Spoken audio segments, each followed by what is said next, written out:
তো মেন কথা হচ্ছে আজ স্নান করতে চলে এসেছি মাঠে। আর জানো তো এখন শীতকাল ভালোভাবে যায়নি, তো ব্যাপারটা হচ্ছে এখানে দেখো এরা বসে আছে কতক্ষণ ধরে, প্রায় স্নান করার জন্য বসে আছে, আর সেরকম কিছু না। আর এখানে এসে চলো ক্যামেরাটা এদের হাতে ধরিয়ে দিই, তারপরে ব্যাপারটা এরাই বলছে।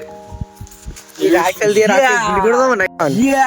তো চলো আজ আমি কি বললো তোরাই বল। নিলাম মার। ভাই আমি জলে আর লাবো না ভাই। উহ শালা প্রচুর ঠান্ডা ভাই, প্রচুর ঠান্ডা। আর এদিকে দেখো এরা কি করছে।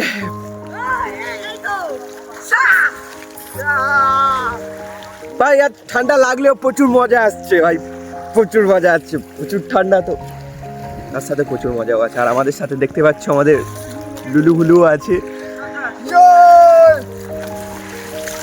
তো দেখো আমরা উঠে গেছি ঠান্ডায়, কিন্তু আরেকটা ঝুঁকে বুড়ি এখনো ওঠেনি। এই দেখো এও উঠে গেছে, এও উঠে গেছে, আর আমিও উঠে গেছি, কিন্তু চোখে বুড়ি এখনো ওঠেনি পুকুর থেকে।